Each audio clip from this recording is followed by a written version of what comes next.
Hey y'all, Welcome back to the channel. Yes, honey.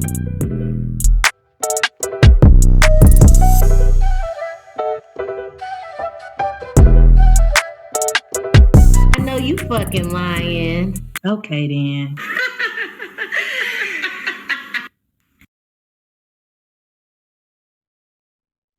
Hey y'all, welcome back to the channel. Yes, y'all, welcome back. It's another week later. We back with another review. Make sure y'all got y'all tequilas. Yay. We is on Terramana, Resposado. Make sure you have your Red Bull. Definitely, and your fruits. And get ready for this Black Ink LA / Compton. This is episode 5. Yes. So let's get into it. Ooh, okay. So the episode starts off with Kat and Jamie, her fiance, having a date night to an awards event. They went to the 2nd annual Attorney Being Crump Equal Justice Awards. Right. He's recognizing, highlighting businesses that make a difference in the community. So I believe Enigma is being highlighted. Yeah.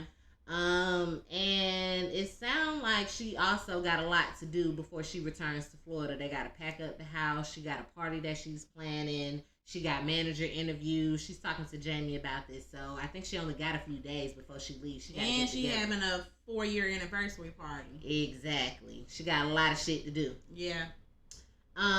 So then it moves on to KP and Tim talking about they got to go to the DR and work on their music. And now that everybody got a key, they both can travel. Right. But Tim ain't got no motherfucking passport. Dumb. Tim. How you a road manager and ain't got no passport? Make it make sense. How you on a nationally syndicated show without a passport? As soon as somebody told me my show was going to be shown internationally, the first thing I would have did was got a passport, because any appearances that I need to be making, I need to make sure that I'm readily and available. Granted, you could probably get your passport in like 2 weeks, but you should have had that shit in order. But that also lets us know that his ass, you ain't got shit popping outside of the show. Okay, then you just a stay in your neighborhood type of man. You better get worldwide. Better become like Candy. Honey, Amber, which is the makeup artist. Yeah, the permanent makeup artist. She has a client with alopecia, and she decides to talk to Tim and KP about wanting to do something with an alopecia organization. Yeah. Tim says that I don't really know about that right now, because they finna get ready to travel. They not gonna be here. They ain't got time, pretty much. It's crazy. I thought that shit was crazy too. And when she was a little bit taken aback as well, because as far as she knew that y'all were very gung-ho about any type of charity events, doing things for the community. So it's interesting that you kind of tell Tim is telling me no. KP ain't saying a motherfucking thing, but he also never does. Exactly. Y'all know how his ass do. He sit there and let Tim take the motherfucking reins, although Tim ain't got no motherfucking direction. You will let that man lead you right down the motherfucking slope. Y'all gonna die. That don't make no sense. So they don't want to be involved. She's like, well, I guess I'll host it myself. He's like, yeah, you got keys now. I'm happy you offered up the shop at least. The fuck? Ridiculous. I guess. Anyway, so then it moves on to Kat interviewing. She's interviewing managers. She's with her business manager as well as Kevin. 3 people showed up. One person who looked like he don't know shit about what's going on. A social media influencer. I think they threw him in as an extra, truthfully. Yeah. And then what's the old girl named Danae and Barbie. Barbie, y'all know Barbie. And then Danae is the girl that actually got tatted by Kevin at the Rose event. So Kevin, to me, it seemed like Kevin Friend was kind of the best candidate. However, Barbie done went and bought these motherfuckers domain. Okay, then. And if y'all don't know what a domain is when you look at a website, everything after the @ symbol, that's a domain. And she bought that domain. Cat, what the fuck are you doing? You doing it? But how you sit up there and let your domain get bought? Y'all don't got no website. Well, Barbie said that they can have it. She said, I bought it, but it's yours. It is, but she shouldn't even have been in a position to be able to do that. That's like a random just deciding that they want to buy your domain. Mm-hmm. That's the first step to taking over somebody's business. Mm-hmm. If she wanted to. To me, that gave off sneaky because we already know Barbie's past behavior. However, it also comes off as very well prepared for my motherfucking interview. Yes. So, brownie points, they definitely like that shit. Although Kat do better. However, Kat is concerned about hiring Barbie because of the optics, because of the situation that Nessie has going on, and she already has Lemire guest spotting at this point. And also Ink Art Music as a whole. Exactly. We don't want to see that. So she's concerned about that. Nelly, well, Kevin decides to let the crew, the tattoo crew, let them know that they had their interviews and this is what's going on. Nelly has an issue with the fact that Kevin was a part of the interviews and nobody else in the shop, because from her understanding, everybody's equal. You're right. And it seems like he is a little bit above them. I think she just wanted to be there. I think so too. I guess because you think you bring some sense and maybe you have insight on people. However, at the end of the day, you are a tattoo artist. I knew this shit. I said this shit. From the first episode, you seemed like you had an issue with Kevin's position, and Kat needed to go ahead and rectify that and clarify what his position was, because it was going to be an issue down the line. And boom, shakalaka, there it is. It's like, are you the lead artist or is he the lead artist? Is she the lead artist? I don't know. Because I definitely thought Kevin was. I don't know who the hell the lead artist is. I know he her cousin and he's an artist. I don't know if he's a lead artist. I don't know either.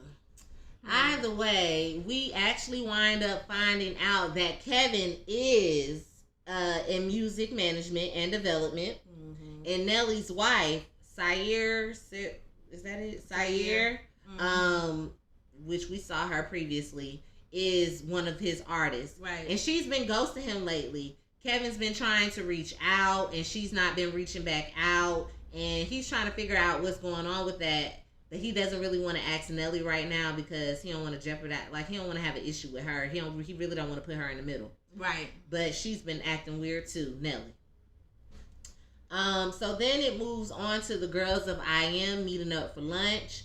Amber tells them about the alopecia event that she's trying to do and wants them to volunteer some tattoos, you know. Yeah.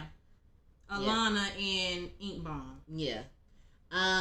She also tells them about the feedback that she wound up getting from KP and Tim and how they didn't really seem like they wanted to be involved. And Alana gonna sit up there talking about some whole, oh, well, I don't know, because when I came to them about, you know, me not being able to pay my bills, they were just so, you know, ready to help me, and I appreciate them for that. And pretty much in, what's the name's confessional, what's that girl name? Amber. She called her a charity case. I mean, because Alana was only speaking up because everybody just helped her out to get money for her rent. So she feels like she owed KP them loyalty. However, you also are having an issue about this key. And you, as well as anybody, know they've been there not as long as you, but you've had issues last season, so you should know how they are. Which I don't feel like that wasn't I don't think it was the appropriate time to be like, well, they did this for me. Don't throw in my motherfucking face what they did for you, and I'm trying to get them to do for me. Exactly. Like, come the fuck on. Yeah, you was a charity case.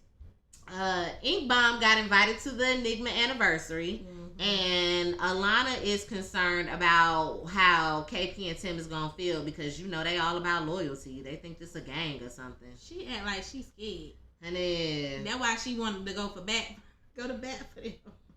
Girl, your ass young. That's what it is. Child, she one of them ones that can be easily controlled. Period. Which is why you in your situation with your man, your ex-man. No shade. It ain't. It's real. It is what it is. It's real. That's what it is. So then it moves on to Kat and Kevin. They sitting up there packing up, and they talking about inviting Barbie and Danae to the event so the crew can kind of fill them out. Mm-hmm. Which to me, that showed that the shop definitely has equality. Yeah. So Nelly, what the fuck? Anyway, Kevin also tells Kat about Nelly's wife, Sayer.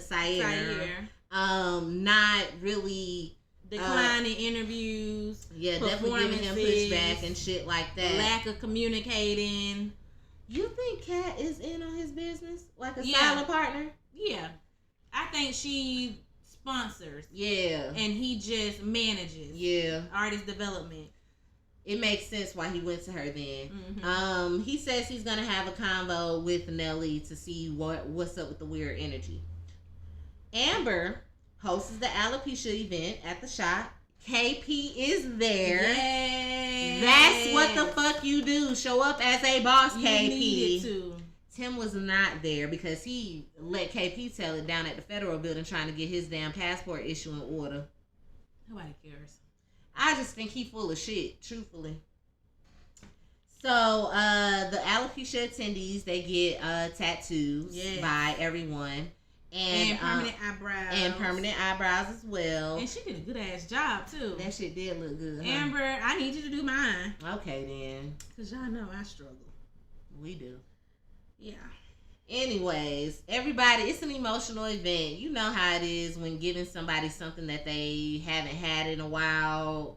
You know how it is. So everyone gets emotional. And I thought it was a very nice event. KP, yeah. Keep up the good work when it comes to that. Yes, keep giving back. Yes. So then it moves on to the anniversary event.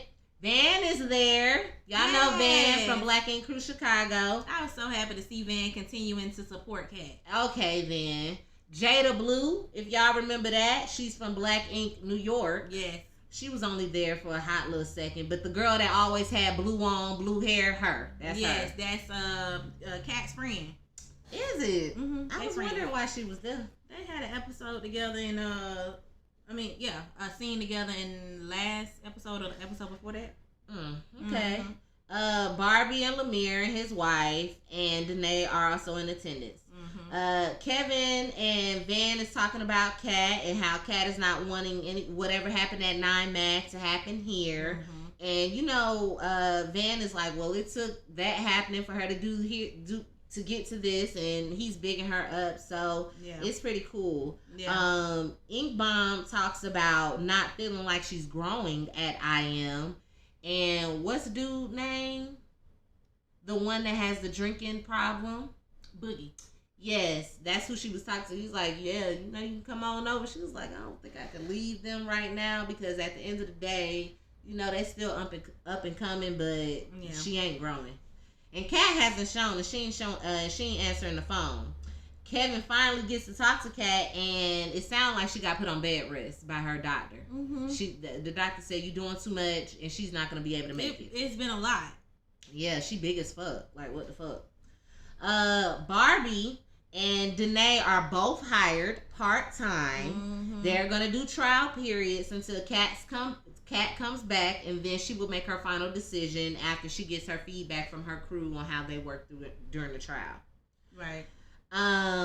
Barbie decides that she wants to talk to Nessie because she doesn't want any bad blood considering she's going to be working there. About that whole toxic comment. Yes. Yeah, talk to her about that toxic comment. So she goes to Nessie and she says, look, I just wanted to let you know, like, I don't want no issues. And I wasn't saying that you were toxic. I feel like you and Ken together are toxic. Couple. Yes, as a couple are toxic. Yeah. In which Nessie was like, you right. And they were able to move past that.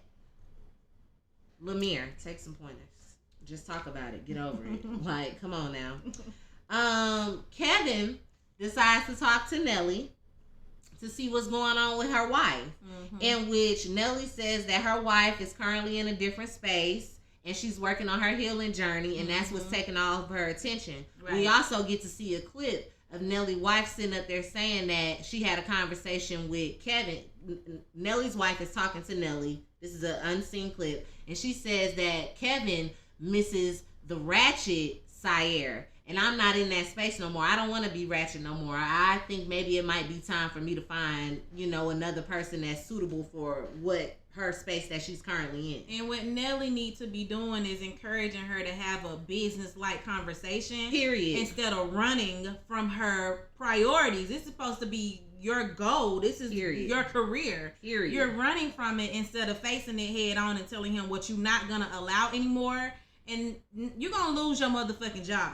And that's pretty much what Kevin wound up telling Nelly, without knowing those details. But, I understand she going through her journey, but business does not wait for the journey. Mm-hmm. And I've been sitting up here reaching out. The least she could do is respond. Yeah. Say what it is. And so Nelly is like, she don't want to get in the middle of that. He like, I don't want to put you in the middle of that. But at this point, she ain't responding. So what the hell am I supposed to do? I see you every fucking day. Put you in the middle of it. Okay, then. So you'll know. You can let her know so y'all will know how y'all gonna be paying rent. Here, Nelly decides to take the opportunity to have a conversation with how she feels Kevin's position, what she feels Kevin's position is, and she's gonna sit up there and call him a damn substitute teacher when Kat ain't here. Kevin was like, I guess I understand where she's coming from because we are considered equal. Mm-hmm. However, if Kat wanted you there, you'd have been there. Mm-hmm. Heard. That's it. So you mad at the wrong person. You need to be having this conversation with Kat. But you not, because clearly you don't hold the position that you think you hold. You want to, and I might be thinking you might be doing a little too much for the camera. Because I already told you that you was getting on my nerves because I felt like you did too fucking much. Mm. Lord. Anyways, you don't want to be a part of what's going on with your girlfriend, but you want to be a part of some shit that Kat don't want you a part of. Period. Stay in the lane that concerns you. Tattooing and shamanism. Anyway, it moves on to Kat and family moving up out of the rental. They packing it up and they finna hit this road to head back to Florida. Yay. And that's just that on that. She finna have this baby. Good for her. I'm so happy you finna pop. So that's it. That's all. Y'all let us know what y'all think about this episode review down in the comments below. Mm-hmm. Let us know what some of y'all assumptions are. Mm-hmm. Make sure you hit that like button, dislike button, comment, subscribe, follow, and definitely share. Okay. Definitely on all social media networks, Instagram, TikTok, YouTube, Facebook. We on everything. Everything. And we gonna see y'all next week. Peace.